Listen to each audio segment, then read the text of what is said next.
Maguhay ra gani silang nagkuyog nga to sa Compostela mga par, mga aging simana. Unya diya gitampok ra diya ang buko-buko ni Gwendolyn Garcia mga par. Ibawaan din ni si Gwendolyn Garcia nga to sa Malacanang nga nagsuporta siya sa administrasyon ni Duterte mga par. Kay hinumduman nato nga nihimo ni statement si Gwendolyn Garcia nga dako kuno siya og utang kabubuton ni Duterte. So what's up og mayong adlaw YouTube friends and subscribers, ug mayong adlaw kanatong tanan, ug daghan kayong salamat sa inyong pagsuporta sa akong channel mga par. Usa katong wala pa naka-subscribe sa akong YouTube channel, palihog lang kog subscribe mga par para ma-update ka pirmi sa atong mga i-upload nga mga video. So karon mga par, naay dako nga isyu mahitungod ani pagkasuspenso ni Gwendolyn Garcia. Naa day usa ka tawo nga nagpaluyo ani mga par ang pagkasuspenso ni Gwendolyn Garcia. Gi-traitor di ani si Gwendolyn Garcia mga par, aning usa ka tawo nga iyang gituhuan, nga iyang gisaligan. Dibuto ni nga isyo usa day ni ka dakong opisyal diri sa Pilipinas ang nagtraidor ni Gwendolyn Garcia. Pero ang ilang gidudahan mga par, ang kampo ni Duterte, nga mao kunoy nagpasuspenso ni Gwendolyn Garcia. Saan na to pagpamasangil ni Duterte mga par nga naa na pa to na balhog na gani ito nga to sa dahi. So naa po giday lain mga par ang hinungdan, may rason nga nagpasuspenso ni Gwendolyn Garcia.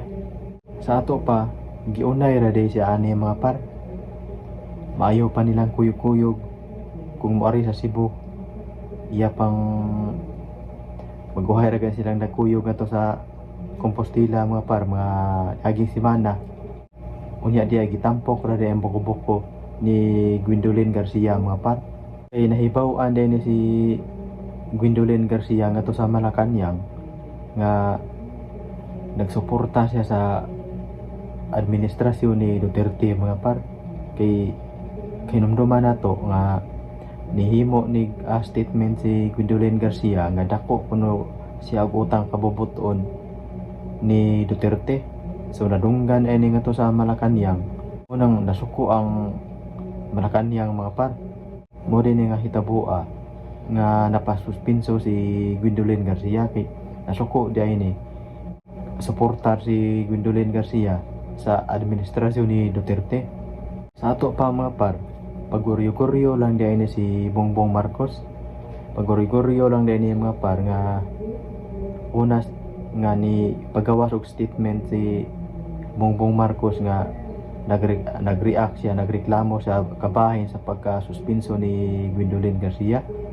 Unya siya day ang utok kani, siya day ang hinungdan nganong nasuspenso si Gwendolyn Garcia.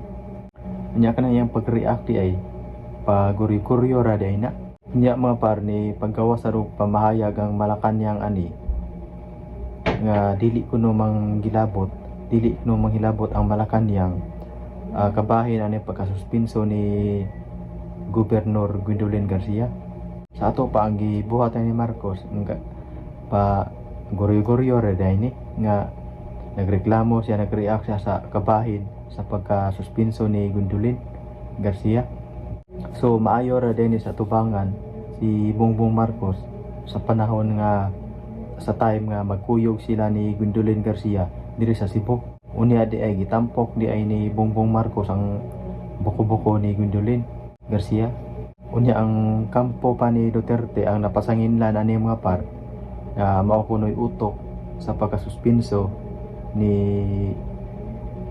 Gobernador Gwen. Unya di ay Malacanang di ay nagagikan ang order nga suspensohon si Gwendolyn Garcia og unong kabuan. So kani akong gihimo nga gipagawas karon mga par, dili ni ako ang himo-himo lang, dili ni fake news mga par. Mismo si Leo Lastimosa mga par ang nagpagawas ani nga statement nga ang Malacanang day ang utok sa pagkasuspenso ni Gwendolyn Garcia.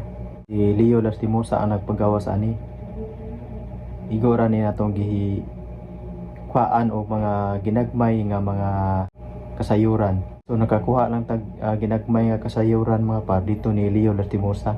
So daghan kayong salamat mga par sa inyong pagsuporta sa akong YouTube channel, og daghan kayong salamat og see you next vlog mga par.